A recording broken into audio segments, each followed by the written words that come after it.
Welcome back. इस video के अंदर हम बात करेंगे कॉन्टेक्स्ट एपीआई और यूज कॉन्टेक्स्ट के बारे में। तो सबसे पहले हम देखेंगे कि हमें कॉन्टेक्स्ट की जो है वो जरूरत क्यों है रिएक्ट के अंदर। तो लेट्स से कि मेरे पास यहाँ पे एक ऐप है जिसके अंदर मेरे पास यहाँ पे एक app.js का कंपोनेंट है, फिर मेरे पास उसके अंदर जो नेस्टेड कंपोनेंट है वो है कंपोनेंट ए, कंपोनेंट बी और कंपोनेंट सी।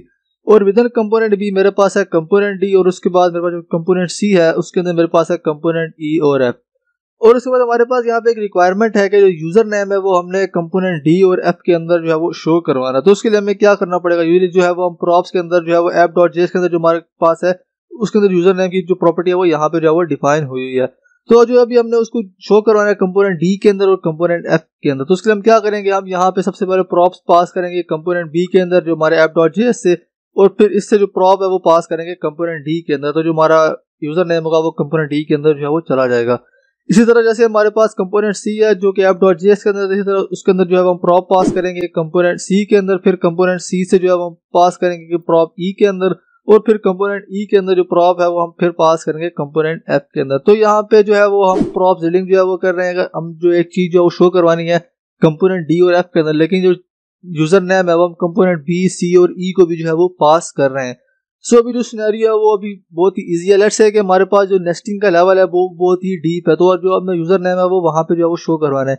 लेट्स से कि मेरे पास कंपोनेंट एफ है और उसके अंदर मेरे पास कुछ 3-4 कंपोनेंट है, और इन 3-4 कंपोनेंट के अंदर किसी एक कंपोनेंट के आगे फिर नेस्टेड कंपोनेंट्स है, और मुझे वहां पे यूजर नेम जो है वो शो करवाना। तो हमारे लिए जो सिनेरियो है वो थोड़ा डिफिकल्ट हो जाएगा, तो हम वहां पे यूजर नेम किस तरीके से जो है वो पास करें। तो उसका जो सोल्यूशन है वो हमारे पास कॉन्टेक्स्ट के अंदर हम ये करते हैं कि हम एक ग्लोबल लेवल के ऊपर जो है जो भी मेरी प्रॉपर्टी है वैल्यू होती है वो हम पास करते हैं चिल्ड्रंस को, और किसी भी चिल्ड्रन के अंदर हम विदाउट प्रॉप्स के जो है वो उसको जो है वो एक्सेस कर सकते हैं। तो मैं चाहता हूँ VS कोड में उसको जो है हम प्रैक्टिकली करके देखते हैं।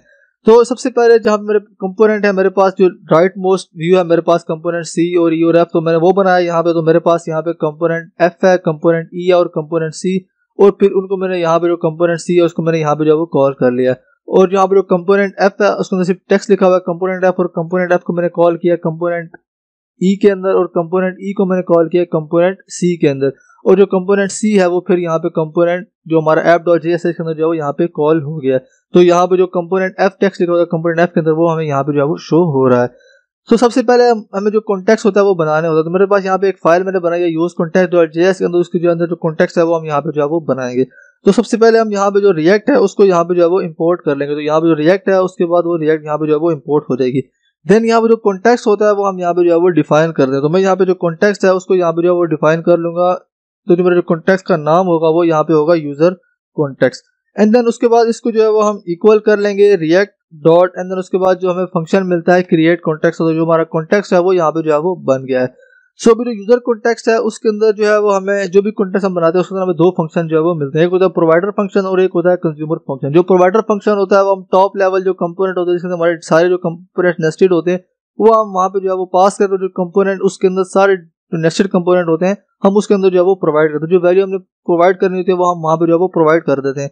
और जो कंज्यूमर होता है उसको यूज करके जिस भी कंपोनेंट के अंदर नेस्टेड कंपोनेंट के अंदर वैल्यू कंज्यूम करना है मतलब यूज करना है, तो उसके लिए जो है कंज्यूमर फंक्शन जो है वो हमें मिलता है। तो उसको यूज करने के लिए हमें जो यूजर कॉन्टेक्स्ट है उसको यहाँ पे एक्सपोर्ट करना पड़ेगा। तो मैं यहाँ पे कर लेता हूँ एक्सपोर्ट डिफॉल्ट, और उसके बाद जो यूजर कॉन्टेक्स्ट है उसको हम इस तरीके से जो है वो एक्सपोर्ट डिफॉल्ट कर लेंगे। देन इसको जो है वो हमने app.js के अंदर जो है वो यूज करना है। तो मैं यहाँ पे सबसे पहले जो कॉन्टेक्स्ट मैंने बनाया है उसको मैं यहाँ पे जो है वो इंपोर्ट कर लूंगा। तो यूजर कॉन्टेक्स्ट यहाँ पे इस तरीके से जो है वो इंपोर्ट हो जाएगा। देन जब भी हमने जो कंपोनेंट यूजर कॉन्टेक्स्ट का जो हमारा प्रोवाइडर फंक्शन होता है वो हम किसी भी जो हमारा जहाँ से हमारा ऐप का स्टार्ट हो रहा था, मतलब कि जो वैल्यू होती है वो सारे ऐप के अंदर हमें शेयर करनी होती है, तो वहाँ पे जो है वो हम डिफाइन करते हैं। तो यहाँ पे भी app.js के अंदर जो कंपोनेंट सी है ये रेंडर हो रहा है, इसके अंदर सारे जनरल कंपोनेंट इसके अंदर है, तो हम इसको जो है वो रैप करेंगे प्रोवाइडर फंक्शन से। तो उसके लिए मुझे क्या करना पड़ेगा, यहाँ पे मुझे करना पड़ेगा जो हमारा यूजर कॉन्टेक्स्ट है इसके अंदर हमें यहाँ पे जो फंक्शन है वो मुझे यहाँ पे जो है वो मिल जाएगा। एंड देन इसके अंदर जो हमारा कंपोनेंट सी है वो हम यहाँ पे जो है वो पास करवा देंगे। तो मैं यहाँ पे इस तरीके से इसको जो है वो पेस्ट कर दूंगा, और जो भी वैल्यू हम यहाँ से पास करेंगे हम किसी भी नेस्टेड कंपोनेंट है वहाँ पे जो है एक्सेस कर सकते हैं। सो जब भी हम प्रोवाइडर फंक्शन बनाते हैं तो उसके अंदर एक हमें जो प्रॉप है वो यहाँ पे पास करनी पड़ती है वैल्यू, जो कि लाजमी जो है वो पास करवानी होती है। अगर हमें पास नहीं करा तो फिर जो है वो हमें कोई वार्निंग देखने को मिलती है कंसोल के अंदर। तो हम इसके अंदर जो है वो वैल्यू पास करेंगे, और वैल्यू के अंदर जो वैल्यू हमने पास करवानी होती है वो हम इसके अंदर जो है वो पास करवा देते हैं। सो भी जो वैल्यू हमें चाहिए वो यूजर नेम है, तो मैं यहाँ पे पास करवा देता हूँ उसामा। एंड देन उसके बाद जो वैल्यू है मुझे कंपोनेंट एफ के अंदर जो है वो यूज करें। तो मैं यहाँ पे दोबारा से क्या कर लेता हूँ, मैं यहाँ पे जो हमारा कॉन्टेक्स्ट है उसको मैं यहाँ पे जो है वो इंपोर्ट कर लूँगा, तो मेरे पास आ जाएगा यूजर कॉन्टेक्स्ट आ जाएगा। एंड देन यहाँ पे जब अपने वैल्यू को यूज करना है तो उसके लिए हमें यहाँ पे फंक्शन मिलता है कंज्यूमर का, तो मैं यहाँ पे h1 को जो है मिटा देता हूँ और मैं देन यहाँ पे लगाऊंगा कर्ली ब्रैकेट। और यहाँ पे जो हमारे पास होगा कंज्यूमर फंक्शन, वो हमें यहाँ पे एक एरो फंक्शन जो है उसके अंदर रिटर्न मतलब करना पड़ेगा, और उसके अंदर जो वैल्यू होगी वो हमें मिलेगी, और फिर वो जो आगे हम यूज कर सकते हैं। तो मैं यहाँ पे कर लेता हूँ यूजर कॉन्टेक्स्ट, एंड देन उसके बाद यहाँ पे मेरे पास आ जाएगा कंज्यूमर। एंड देन इसके अंदर जो है वो हमें एक एरो फंक्शन मिलेगा, तो मतलब एरो फंक्शन हमें बनाना पड़ेगा, और एरो फंक्शन के अंदर जो वैल्यू होगी वो हमें यहाँ से जो है मिलेगी। तो मैं यहाँ पे कर लेता हूँ यूजर नेम, और फिर उसके बाद यहाँ पे जो भी जैसे हमें रिटर्न करवानी है वो हम इसके अंदर जो है वो लिखेंगे। तो मैं यहाँ पे करवा लेता हूँ h1, और h1 के अंदर जो मेरे पास वैल्यू आ जाएगी वो मैं यहाँ पे जो शो करवा दूंगा। तो मैं यहाँ पे कर लेता हूँ हेलो यूजर नेम, तो उसको मैं सेव करूंगा और मैं जाऊंगा अपने ब्राउजर के अंदर। तो यहाँ पे आप देख सकते हैं कि जो वैल्यू मैंने वहां से पास की थी उसामा, मुझे यहाँ पे जो है वो शो हो गई है। सो इस तरीके से जो है वो हमने जो है वो without having to pass props हमने वैल्यू को जो है वो यहाँ पे इजीली जो है वो एक्सेस कर लिया है। इसी तरह हम यहाँ पे अगर हमने डिफरेंट और प्रोवाइडर्स पास करने हैं, तो मतलब हमारे पास कुछ डिफरेंट कॉन्टेक्ट्स और डिफरेंट वैल्यूज हमने चाइल्ड कंपोनेंट के अंदर पास करनी है, तो वो भी जो है वो हम यहाँ पे कर सकते हैं। उसके बाद जो है वो हम अगर हमने यहाँ पे वैल्यू प्रॉप नहीं पास करवाई, तो अगर हमने कोई डिफॉल्ट वैल्यू दी है कॉन्टेक्स्ट को, तो वो भी हम यहाँ पे जो है वो प्रोवाइड कर सकते हैं। तो उसके लिए हम क्या करना पड़ेगा, यहाँ पे हमें डिफॉल्ट वैल्यू जो है यहाँ पे पास करनी पड़ेगी। तो मैं यहाँ पे लिख देता हूँ जैसन रॉय, मैं यहाँ पे जो है वो लिख लूंगा। सो जो है जो हमारा प्रोवाइडर फंक्शन है, फिर उसको हमें यहाँ पे कमेंट करना पड़ेगा, और जो वैल्यू हम वहाँ पे पास करवा रहे हैं वो वैल्यू वहाँ पे जो है वो यूज हो जाएगी। तो इसको मैं इस तरीके से जो है वो कमेंट कर दूंगा, तो इसको मैं सेव करूंगा। तो यहाँ पे आप देख सकते हैं कि जो डिफॉल्ट वैल्यू हमने यहाँ पे पास की थी कॉन्टेक्स्ट के अंदर, यहाँ पे वो हमारे पास यहाँ पे जो है वो शो हो रही है। सो अब इसके बाद हम बात करते हैं यूज कॉन्टेक्स्ट हुक के बारे में। सो यूज कॉन्टेक्स्ट हुक जो है वो हमारे पास एक हुक है जिसको यूज करके हम कॉन्टेक्स्ट को इस तरीके से जो है वो मतलब उसकी वैल्यू को जो है वो कंज्यूम कर सकते हैं। तो उसके लिए हमें क्या करना पड़ेगा, सबसे पहले जो हमारे पास यहाँ पे यूज कॉन्टेक्स्ट की हुक है उसको मैं यहाँ पे जो है वो इंपोर्ट कर लूंगा, तो मेरे पास आ जाएगा यूज कॉन्टेक्स्ट।